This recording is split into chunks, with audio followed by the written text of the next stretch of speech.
driven pleasure, a dynamic hub for business,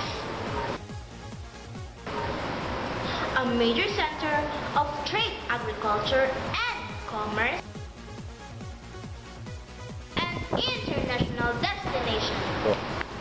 That's how we describe Davao City. But there are some common things that a growing urban city in the worldwide. A rise at risk of incidents, criminalities, and casualties during calamities, and chronic attraction of terrorist activities.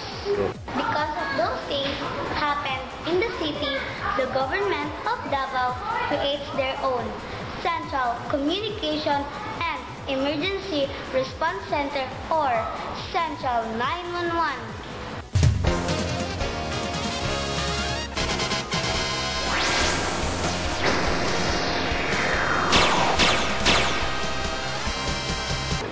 Central 911 started operate last September 2002 through the supervision and initiative of Rodrigo R. Duterte, who is the mayor during the particular year and presently as vice mayor of the city. Unexpected situations such as road accidents, buildings on fire, wild animals roaming the community, carnapping, hold-upping, kidnapping, and many more happen anywhere. Flash floods and landslides. Those things made us scared. But in Davao City, we have Central 911. Come on and see what is Davao City Central 911.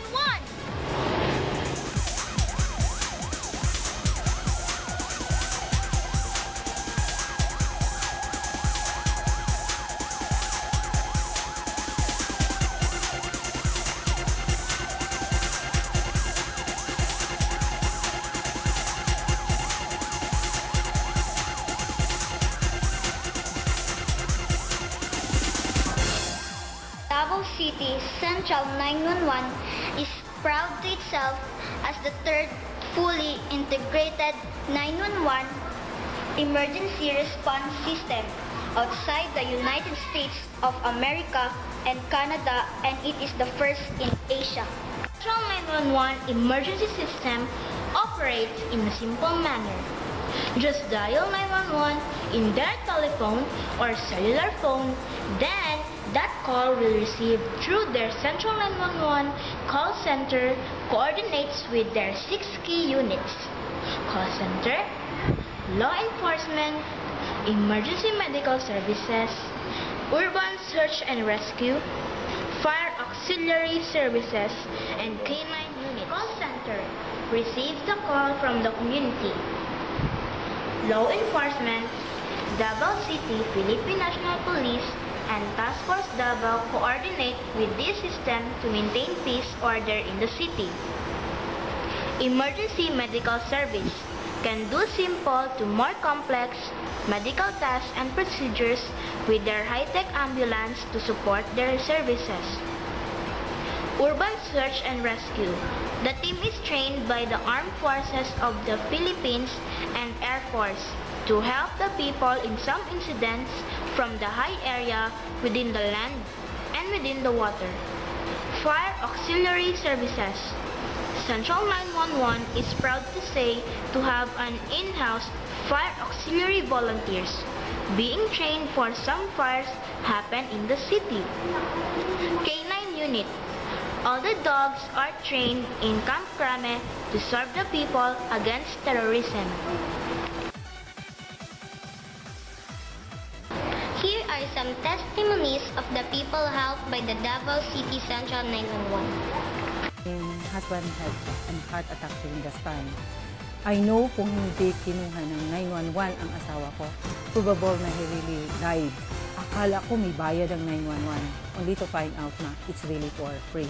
Salamat kay Mayor Duterte for giving us 911.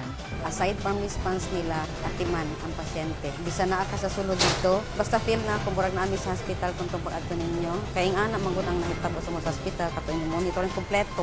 Sa karon gani, wala ko na-expect nga paggawa. Sa kita na ako na ay ana akong mama. So, sa sulod di ay kinatagan na ninyo first aid. Basta kay ako impressed dito.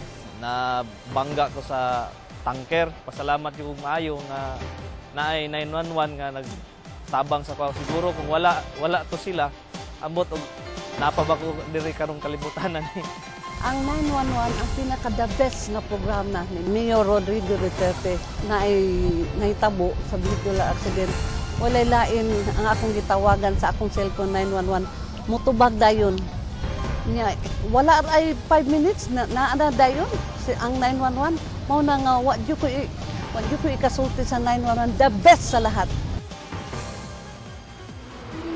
Here are some actual videos taken during the response of Davao City Central 911.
Here is the present accomplishment of the Central 911 for year 2012. The Central 911 call center received a total of 48,142 calls from January 1 to June 30.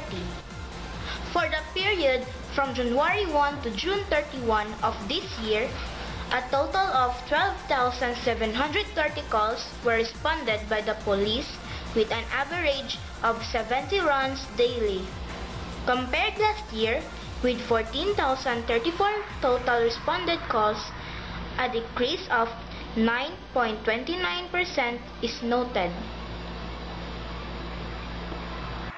From January 1 to June 30, 2012, a total of 6,888 runs were made by EMS unit and catered to 6,957 patients, or an average of 36 runs or 38 patients per day. An increase of 14.7% runs were made compared to the same period last year, which recorded 6,005, and an increase of 7.3% of the patients catered to us compared the same period last year with 6,480. The difference among medical calls received, the runs made, the number of patients catered is due to, first, runs made the EMS as medical backup of fire-related calls with no patients involved. Second, aborted runs. And third, runs with multiple patients involved. Of the 628 fire incident-related calls, only 16.6% or 104 calls were actually responded to by fire auxiliary services for the period of January 1 to June 30, 2012. The difference was due to aborted runs, non-response to crossfire incidents, and multiple color fire incidents. For the period of January 1 to March 31, 2012, a total of 96 runs were made by the Urban Search and Rescue, an increase of 24.6% of the total number of runs for this period compared with the same period last year. Response time. The average response time for the period of January 1 to June 30, 2012 is 12 minutes, an increase of 2 minutes compared last year's 10 minutes has been noted. Davao Central 911 activities. Trainings conducted. Central 911 Enhancement Trainings. Emergency Medical Technician B Training Course. Basic Water Safety and Rescue Training. Trainings conducted per rescue. First Aid and Basic Life Support Training.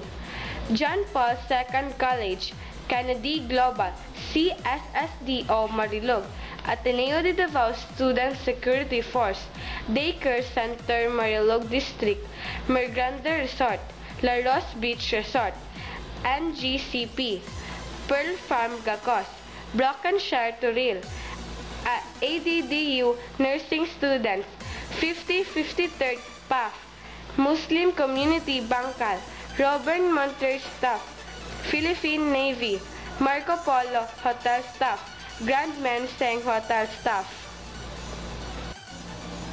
Medical First Responder Training Course. Emergency Action of Good Leadership Service or EAGLES.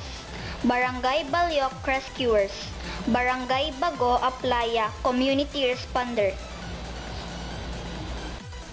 Basic Swift Water and Rescue Training.